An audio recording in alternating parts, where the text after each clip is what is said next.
Le double de Dostoïevski, chapitre 11. Le souffle s'épuisait dans la poitrine de M. Goliathkin. C'est comme à tire-d'aile qu'il volait derrière son ennemi, qui s'éloignait bien vite. Il ressentait en lui-même la présence d'une énergie terrible. Du reste, malgré la présence de cette énergie terrible, M. Goliathkin pouvait espérer, non sans audace, qu'à la minute où il était, même un simple moustique, pour plus qu'il eût pu vivre à Pétersbourg par une saison pareille, aurait pu le renverser le plus tranquillement du monde du bout de son aile.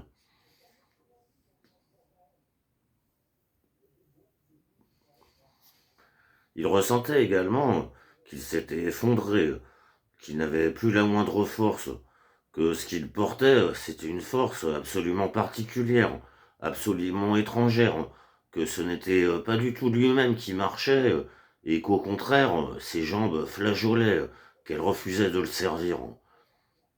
Du reste, tout pouvait encore s'arranger au mieux ou pas au mieux, pensait M. Goliathkin, presque hors d'haleine à force de courir, mais que la partie était perdue là-dessus. Maintenant, il n'y a pas le moindre doute. Je suis perdu complètement. Ça, on le sait. Décidé, cachet et signature.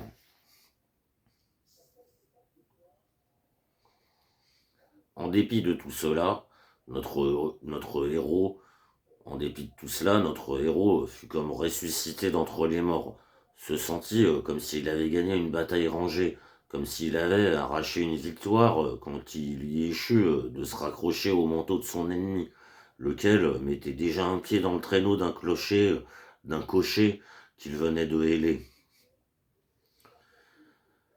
Monsieur, monsieur, s'écria-t-il enfin à cet ingrat de monsieur Goliathkin, cadet, qu'il venait de rattraper.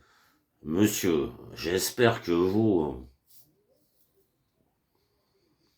Non, vous, je vous le demande, n'espérez plus rien, répondait ce défilant, l'insensible ennemi de monsieur Goliathkin, toujours debout, d'un pied sur le marchepied du traîneau, tandis que l'autre pied s'efforçait de rejoindre l'autre côté de l'équipage, et s'agitait vainement dans les airs, tout en s'efforçant de conserver un équilibre, et non sans essayer à toute force de dégager son manteau des mains de monsieur Goliathkin aîné, manteau auquel, à son tour, celui-ci s'agrippait de toutes les forces que la nature lui avait données.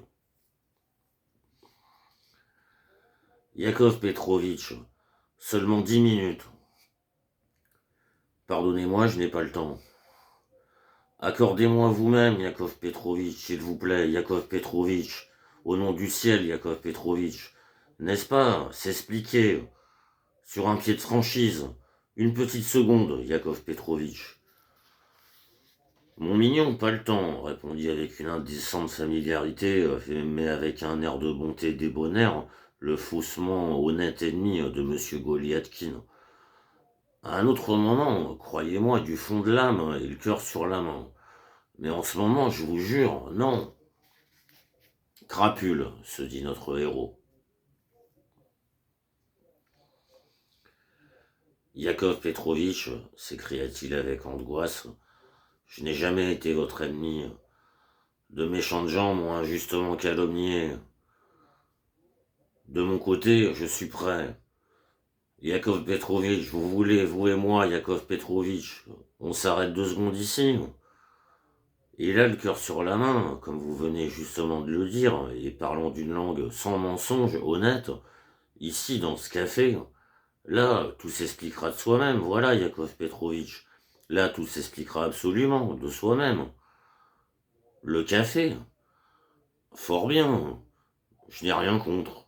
Entrons dans le café. Mais à une seule condition, mon cœur, une seule condition, c'est que là tout s'explique de soi-même.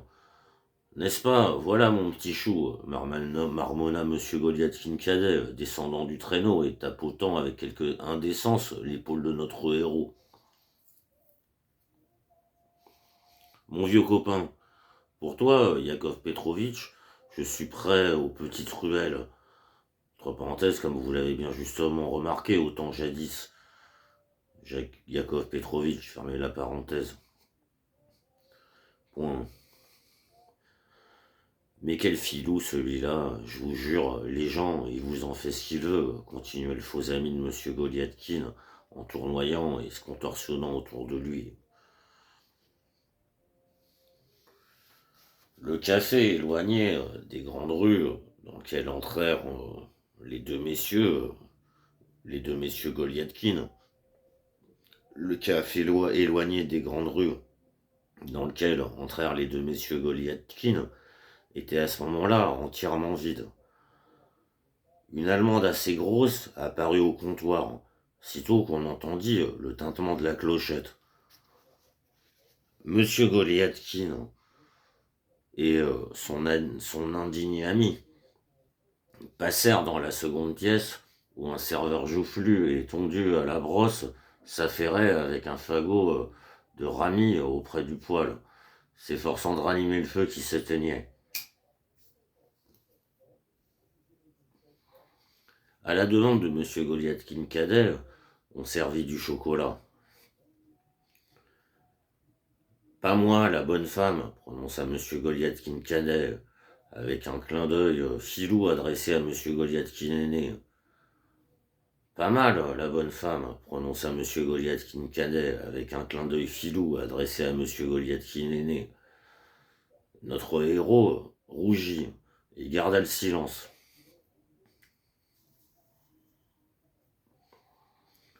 Ah oui, j'oubliais, pardonnez, je connais votre goût.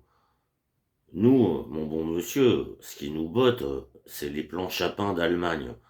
Nous, n'est-ce pas ce qu'on aime? Cœur pur, tiens, Yakov Petrovitch, toi et moi, ce qui nous botte, c'est les plans chapins d'Allemagne, mais pas encore complètement décatis.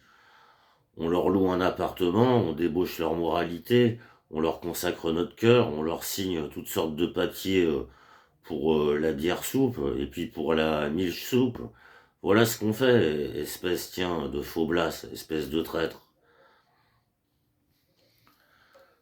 Tout cela, monsieur Goliathkin cadet l'avait lancé, faisant de la sorte une allusion complètement inutile du reste, encore que méchamment rusée, à une certaine personne du sexe féminin, tout en se contorsionnant autour de monsieur Goliathkin, en lui souriant sous un air d'amabilité et en montrant faussement de cette façon de la sympathie à son égard et de la joie à le rencontrer.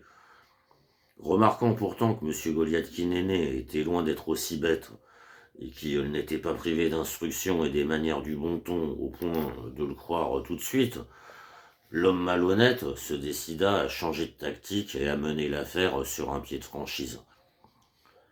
À peine eut-il prononcé sa saleté que le faux monsieur Goliathkin conclut avec une indécence et une familiarité qui vous bouleversaient l'âme en tripantant l'épaule du grave monsieur Goliathkin, et comme si cela ne lui suffisait toujours pas, il se mit à jouer avec lui d'une façon complètement indécente dans une société de bon ton, c'est-à-dire qu'il se prépara à répéter cette saleté qu'il venait de faire, malgré la résistance et les cris timides d'un monsieur Goliathkin aîné empli d'indignation, à lui pincer la joue. Voyant une telle perversité, notre héros se mit à bouillonner et ne dit rien. Il attendait son heure, du reste. C'est le discours de mes ennemis, répondit-il enfin, se retenant avec bon sens, d'une voix qui tremblait. Au même instant, notre héros se retourna vers la porte.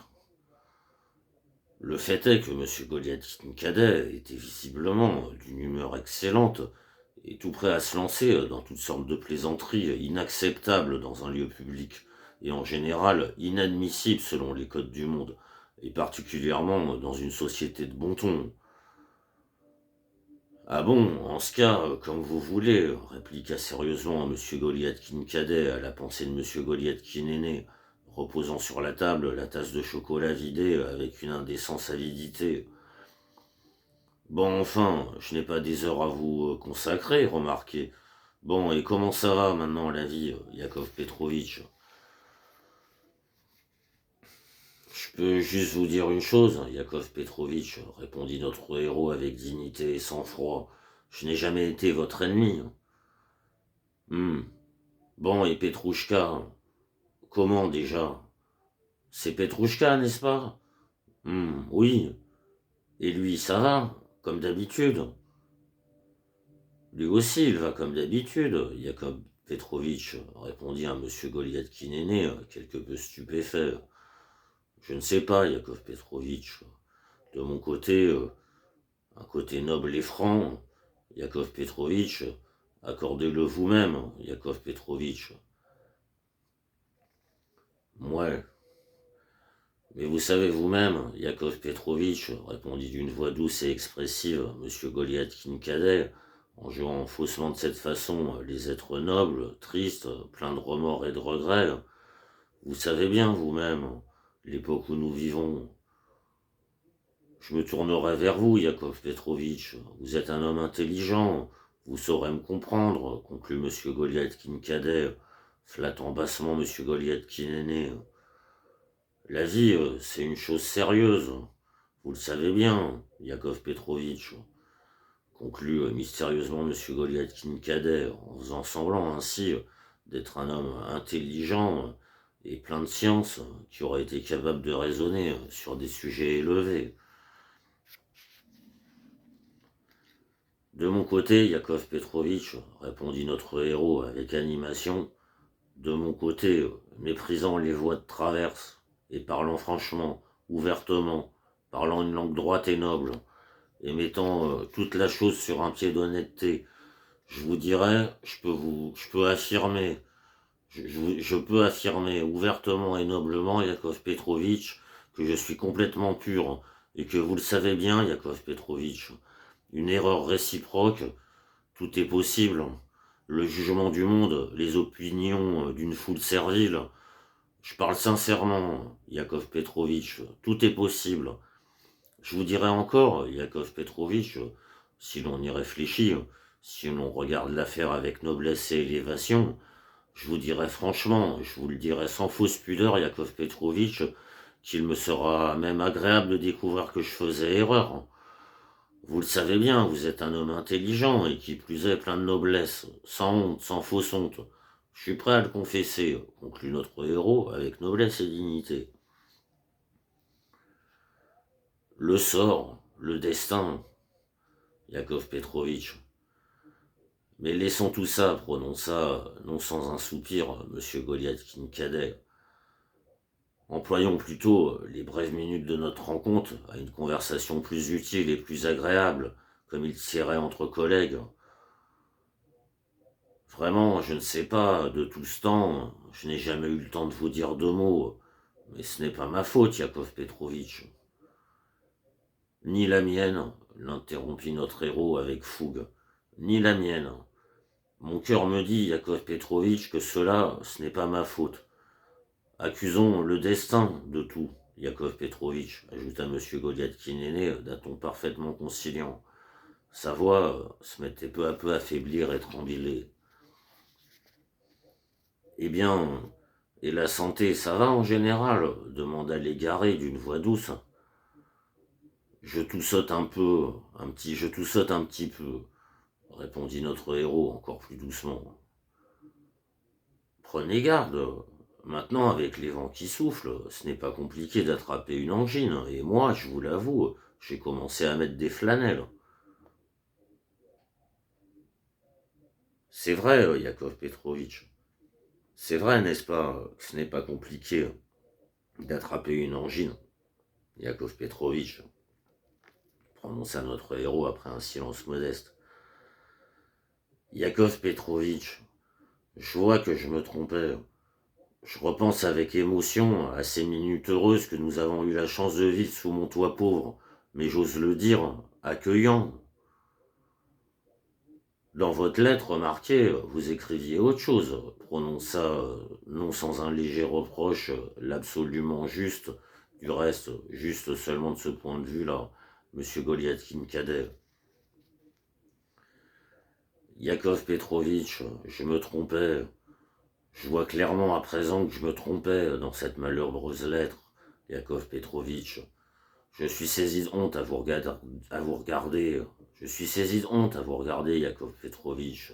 Vous ne me croirez pas, Donnez-moi cette lettre, que je la déchire, là, sous vos yeux, Yakov Petrovitch.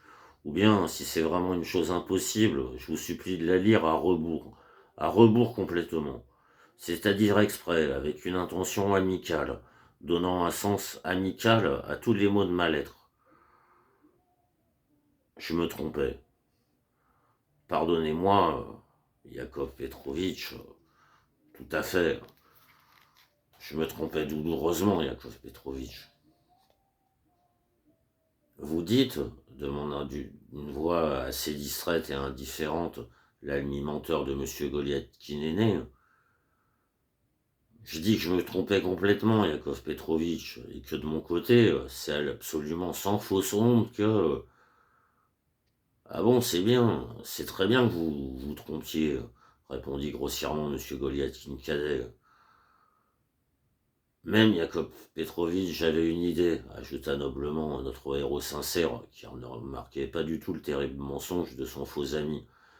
J'avais même déjà l'idée que voilà, n'est-ce pas, on en a créé deux, parfaitement semblables. Ah, c'est votre idée. Là, monsieur Goliathkin cadet, connu pour son inutilité, se leva et saisit son chapeau. Monsieur Goliathkin aîné, qui ne remarquait. Là, monsieur Goliathkin cadet, connu pour son inutilité, se leva et saisit son chapeau. Monsieur Goliathkin aîné, qui ne remarquait toujours pas la traîtrise, se leva à son tour en adressant un sourire simple et noble à son faux ami et en s'efforçant, dans son innocence, de se montrer gentil, de lui donner courage et de lier avec lui de cette façon une amitié nouvelle. Adieu, votre Excellence, s'écria soudain M. Goliathkin cadet. Notre héros tressaillit. Il avait remarqué sur le visage de son ennemi quelque chose même, de baquique, et seulement pour se débarrasser de lui, il glissa dans la main tendue de l'aide sans morale 2 doigts de sa main. Mais là, l'obscénité de M. Goliathkin cadet dépassa toutes les limites. Saisissant les 2 doigts de M. Goliathkin aîné et les serrant d'abord, l'être indigne, là sous les yeux même de M. Goliathkin, se décida à répéter son obscène plaisanterie du matin. Toute mesure de la patience humaine, toute mesure de la patience humaine était passée. Il cachait déjà dans sa poche le mouchoir avec lequel il s'était essuyé les doigts quand M. Goliathkin aîné reprit ses esprits et s'élança à sa poursuite dans la pièce voisine où, suivant sa détestable habitude, son implacable ennemi s'était empressé de filer. Comme si de rien n'était, il se tenait au comptoir, mangeait des petits pâtés tranquillement, comme un homme des plus vertueux, faisait le galant avec la pâtissière allemande. Pas moyen devant les dames, dit notre héros, et lui aussi il vint vers le comptoir, si agité qu'il était hors de lui. Mais c'est vrai qu'elle n'est pas mal, la bonne femme. Qu'est-ce que vous en pensez demanda M. Goliathkin cadet, qui reprenait ses saillies indécentes et comptait visiblement sur la patience infinie de M. Goliathkin. La grosse Allemande, quant à elle, regardait ses clients avec des yeux gris-bleu stupides, faute de comprendre, visiblement le russe, et avec un sourire avenant. Notre héros s'enflamma comme une torche aux paroles de l'impudique M. Goliathkin cadet, et incapable de se dominer, il se jeta enfin contre lui, dans l'intention visible de le déchiqueter et d'en finir ainsi d'une façon définitive. Mais M. Goliathkin cadet, suivant son habitude détestable, était déjà loin. Il avait décampé, il était déjà sur le perron. On le comprend bien, passé le premier instant de stupeur qu'avait naturellement frappé M. Goliathkin aîné, ce dernier reprit ses esprits et se jeta à toutes jambes derrière son offenseur, lequel s'installait déjà dans un traîneau qui l'attendait, avec lequel visiblement il avait déjà tout réglé.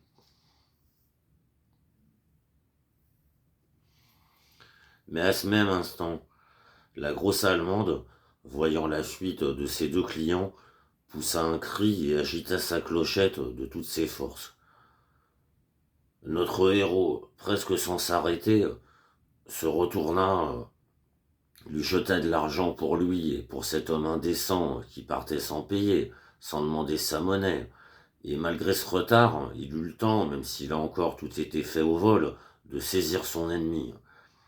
Accroché aux ailes du traîneau par toutes les forces que la nature lui avait données, notre héros vola un certain temps dans la rue en s'efforçant de grimper dans l'équipage et repoussé de toutes ses forces par monsieur Goliath Kincader.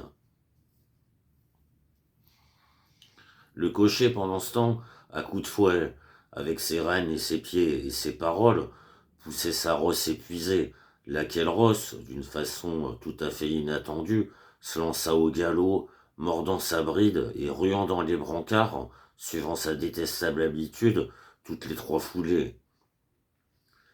Notre héros parvint enfin à grapper dans le traîneau face à son ennemi, de dos au cocher, genou contre genou, tandis que sa main droite s'accrochait désespérément au col en fourrure bien usé du manteau de son ennemi pervers et inflexible. Les ennemis étaient lancés à toute allure, et pendant un certain temps ils restèrent muets. Notre héros avait du mal à reprendre son souffle. La route était des plus mauvaises, et il tressaillait, risquant à chaque foulée de se casser le cou. De plus, son implacable ennemi refusait toujours de s'admettre vaincu et s'efforçait de jeter son adversaire dans la gadoue. Pour couronner tous ces désagréments, le temps était des plus affreux. La neige tombait à gros flocons et s'efforçait de son côté, coûte que coûte, de pénétrer d'une façon ou d'une autre dans le manteau ouvert du véritable monsieur Goliathkin. Autour, tout était trouble, on ne voyait pas âme qui vive. Il était difficile de distinguer dans quelle rue il filait, dans quelle direction. Monsieur Goliathkin eut l'impression qu'il lui arrivait quelque chose de familier. Une seconde, il essaya de concentrer ses souvenirs, de savoir si ce n'était pas ce qu'il avait pressenti la veille, dans son rêve par exemple. Finalement,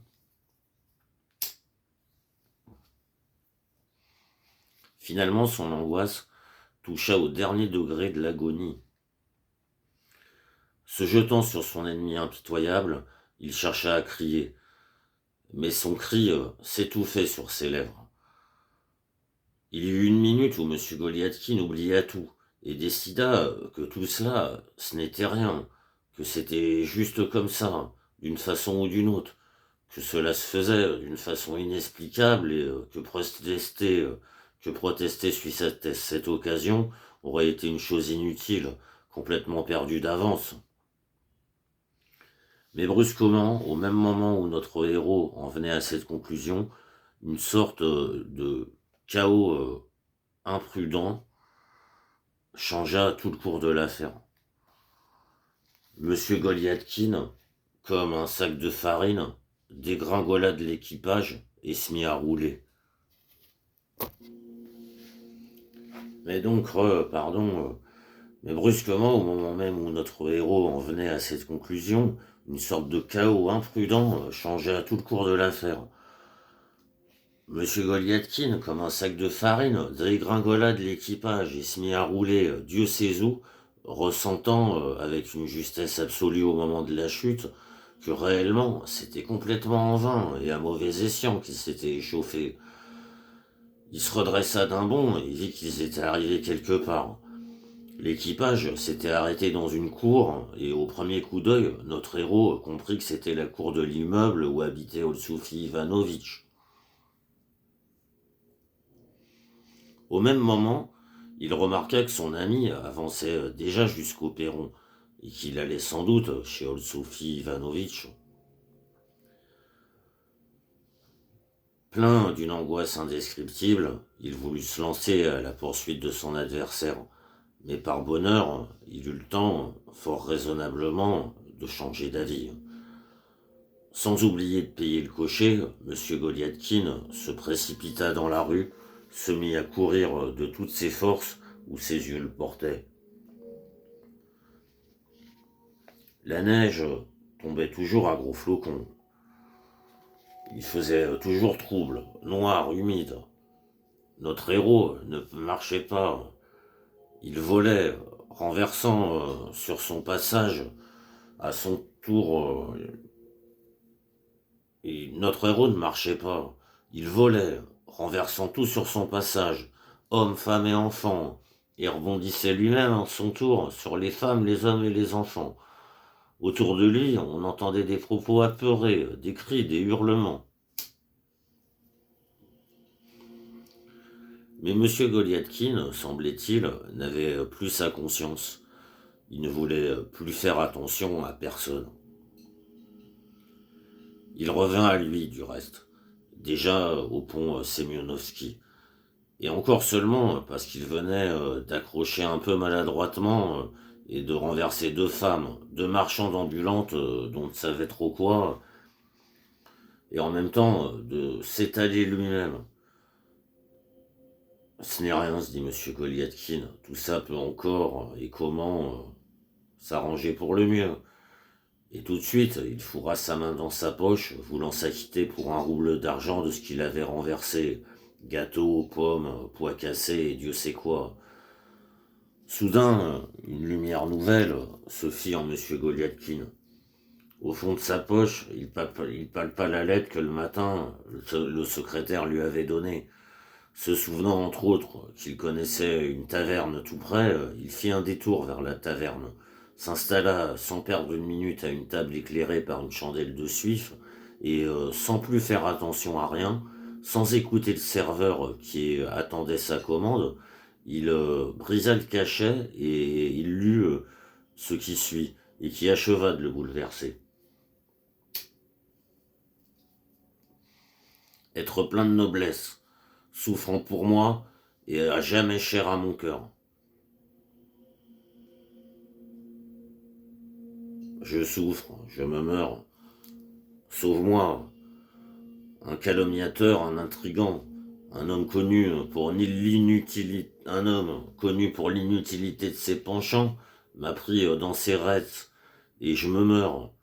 Je suis déchu, mais il me répugne, alors que toi, on nous a séparés, on a intercepté les lettres que je t'écrivais, et tout cela était dû à cet être immoral qui profitait de l'une de ses meilleures qualités, de sa ressemblance avec toi. Toujours est-il qu'on peut être dénué de beauté, mais séduire par son intelligence, son sentiment profond et ses manières agréables. Je me meurs, on me marie de force, et celui qui intrigue le plus en cette circonstance est mon père, mon bienfaiteur et conseiller d'État, Olsoufi Ivanovitch, qui cherche sans doute à occuper ma place et mes relations dans la société de bon ton. Mais je me suis décidé et je proteste avec tous les moyens que je me donne de la nature. Mais je proteste avec tous les moyens que me donne la nature. Attends-moi en carrosse, aujourd'hui, à 9 heures précises, sous les fenêtres de l'appartement de Soufi Ivanovitch. Nous avons à nouveau un bal, et le beau lieutenant viendra. Je sortirai et nous nous envolerons. De plus, il existe d'autres places dans la fonction où l'on peut être utile à sa patrie.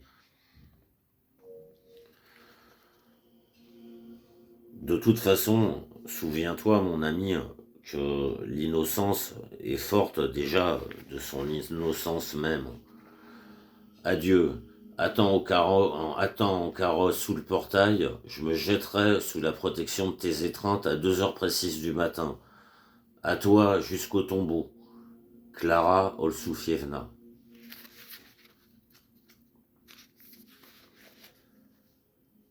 Après avoir lu cette lettre, notre héros resta comme foudroyé pendant quelques minutes. Près d'une angoisse terrible, d'une agitation terrible, blanc comme un linge, la lettre en main, il marcha plusieurs fois de long en large dans la pièce. Pour couronner le malheur de sa situation, notre héros n'avait pas remarqué qu'il était, à la minute présente, l'objet très exclusif de l'attention de toute l'assistance. Sans doute le désordre de son costume, son irrépressible agitation, sa démarche, ou pour mieux dire, sa course, les gestes de ses deux mains, peut-être quelques paroles mystérieuses lancé au vent, dans un état second. Sans doute tout cela avait-il donné une fort mauvaise impression de M. Goliathkin au regard des autres clients. Le serveur lui-même commençait à le regarder d'un œil torve. Reprenant ses esprits, notre héros remarqua qu'il se tenait au milieu de la pièce et que d'une façon presque indécente, impolie, il était en train de dévisager un petit vieux d'allure tout à fait respectable, lequel petit vieux, ayant pris son repas et fait une petite prière devant l'icône, venait de se rasseoir et à son tour ne quittait pas des yeux M. Goliathkin. Jetant des regards troubles autour de lui, notre héros remarqua que tout le monde, sans aucune exception, le regardait d'un œil tout à fait torve et menaçant. Soudain, un militaire à la retraite, au col rouge, demanda d'une voix forte les nouvelles de la police. Monsieur Goliathkin tressaillit et rougit. Comme par inadvertance, il lança un regard par terre et découvrit qu'il se trouvait dans un costume si malséant que, même à la maison, il n'aurait pas été décent sans parler d'un lieu public.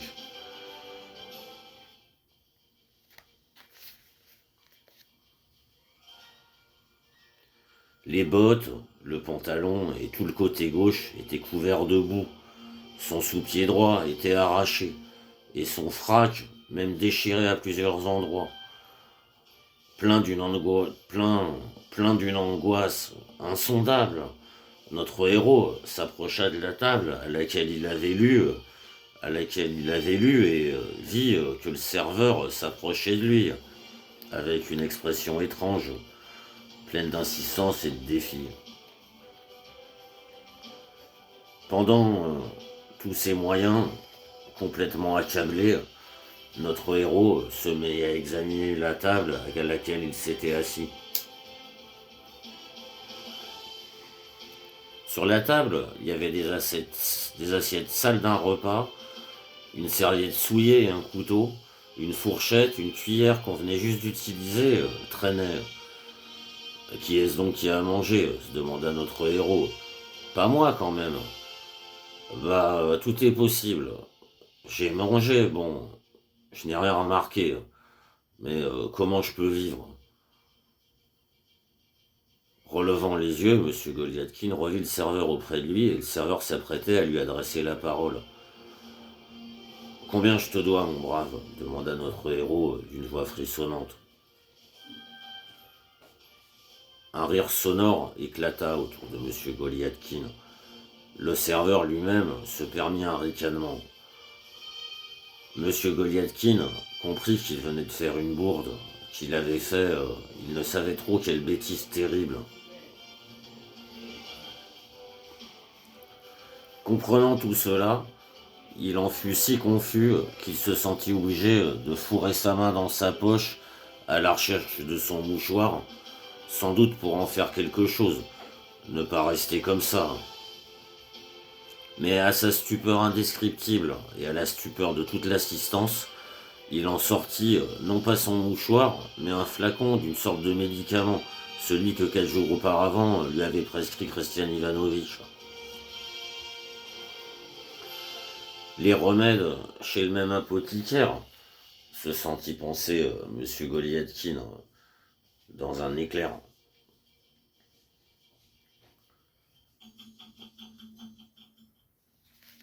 Soudain, il tressaillit et faillit crier d'horreur. Une nouvelle lumière l'illuminait. Le liquide sombre, d'une teinte rougeâtre détestable, brilla d'un reflet menaçant dans les yeux de M. Goliathkin.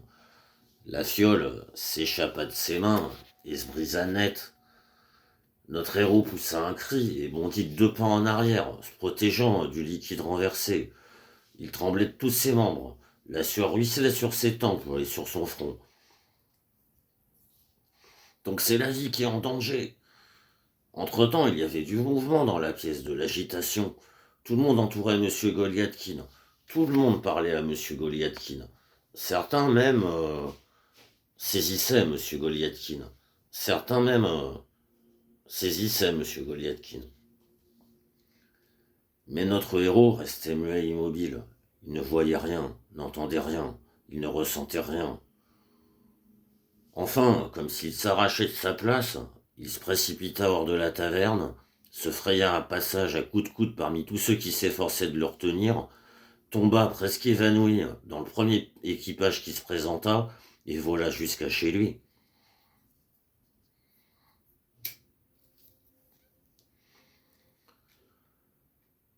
Au seuil de son, au seuil de son appartement, Au seuil de son appartement, il rencontra Miraïev, le gardien du département, qui portait un pli officiel.